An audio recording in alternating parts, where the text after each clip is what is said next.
You are listening to the Robert Scott Bell Podcast. Welcome once again to the podcast edition of the Robert Scott Bell Radio Show. This is a special edition, in fact, coinciding with World AIDS Day. I have a world-exclusive interview here with young filmmaker, brilliant filmmaker, in fact, Brent Leung.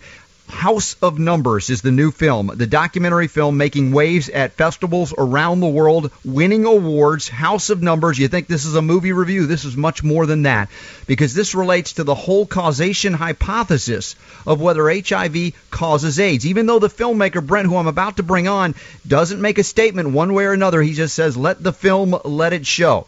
And very controversial today, because this day, released for the first time, is basically the unedited, for the layperson to understand this, version of the complete interview with Luc Montagnier. This is the guy, he won the Nobel Prize last year for the so-called discovery of HIV. And now he's going on record. Well, let me hold off on that. It's really quite stunning. But let me bring Brent Leung up on the Robert Scott Bell Podcast. Brent, welcome to the show. Thanks, Robert. Happy to be here. Well, Brent, I'm honored that you're here with me today, because what you're doing is world-changing, and I say this in a positive way, because science is all about scrutinizing. It's all about questioning, and for too long there's an orthodoxy, if you will, as if we have to use religious terms here to talk about the scientific community in regards to AIDS and the HIV dogma that it is the cause of AIDS.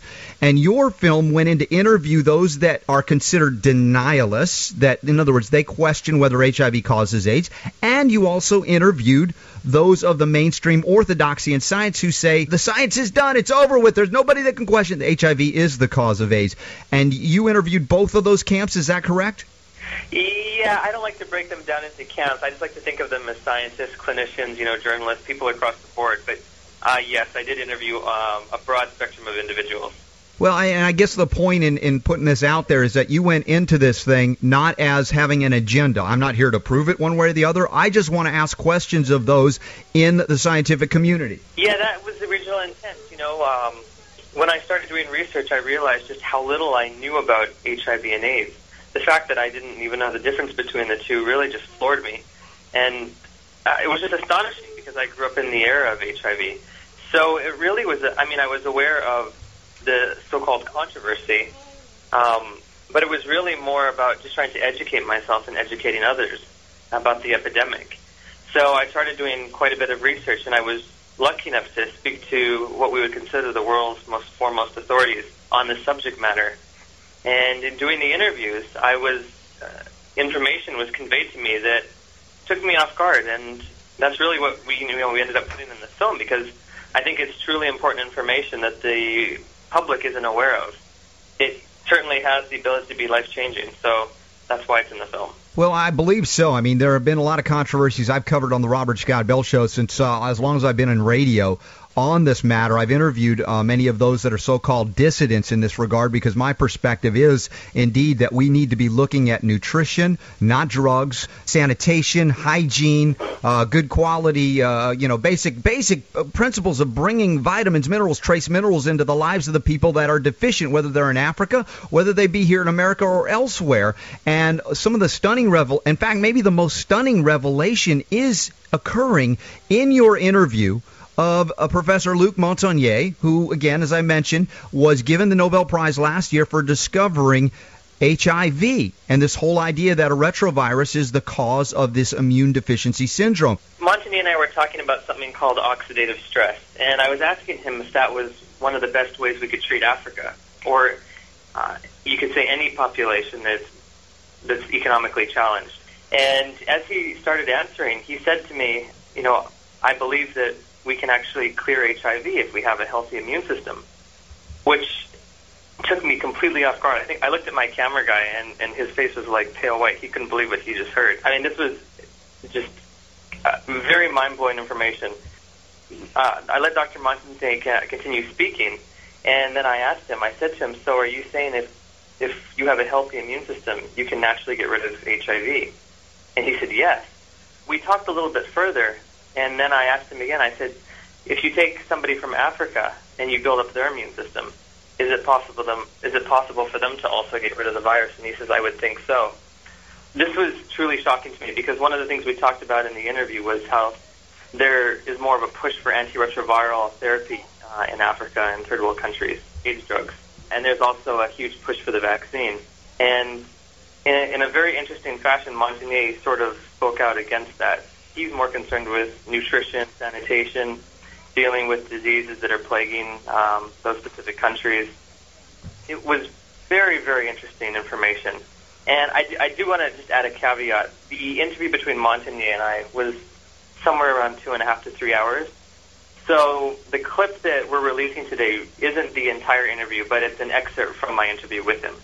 But it's pretty much a solid run of, 3 or 4 minutes without any kind of manipulation. See, one of the things I see here, and I knew this would happen, is that the so-called AIDS orthodoxy would attack this film, attack the messenger and the message to discredit it. Now what are they going to do? Attack the Nobel Prize-winning discoverer of HIV for saying that this is about oxidative stress. If we can reduce that stress, we can clear the virus and help people all over the world. Is that their next attempt?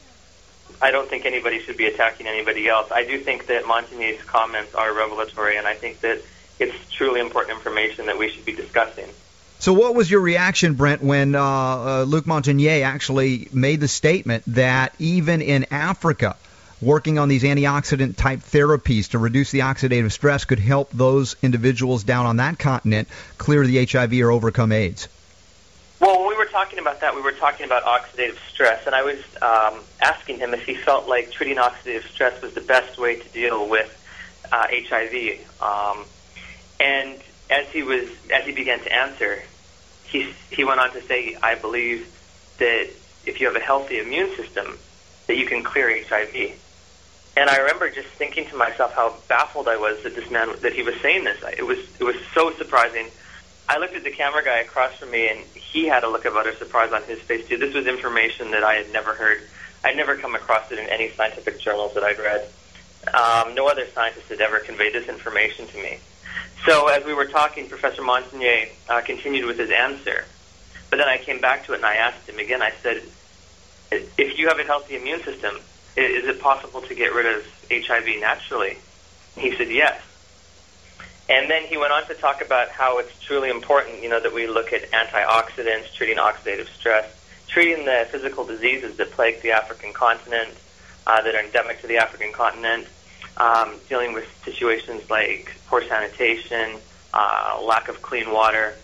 So when we finished talking about that, I came back. I circled back and I said to him, if a person in Africa is suffering from HIV and they're economically challenged, is it possible for them to overcome the infection by just restoring their immune system? And he said, I would think so. That was it. That was probably the most revelatory thing I had heard from any scientist I had spoken with. Brent, I found it more stunning that he said, I bet you haven't heard anything like this from Anthony Fauci. Yeah, it was very interesting that at the end of our interview, Professor Montagnier did say to me, the message I'm giving you is different. He says, no. And I said, yes, it's a little different, and he did go on to differentiate that his message is different than Anthony Fauci's. And I think that's the important thing here. We believe that the scientists have a firm grasp on HIV and AIDS and what are the different causes.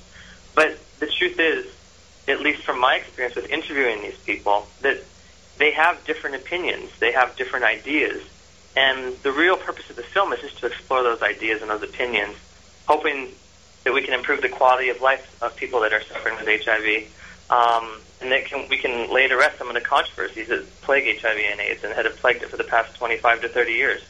Yeah, I think one of the most brilliant things revealed in the film is what you just said, that the so-called consensus that cannot be questioned, if you listen to all of the consensus orthodox scientists in this realm, they have differing views and opinions that are not necessarily congruent, as evidenced now by the discoverer of HIV, Luc Montagnier, Nobel Prize winner, in what he reveals in your film House of Numbers.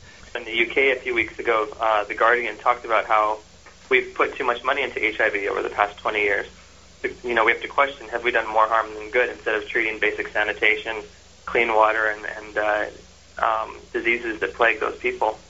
Yeah, some of the listeners to this podcast may have learned about this through my interview with Michael Savage on the Savage Nation, and I want to welcome you as well to this very important podcast to help you understand that, in the annals of the so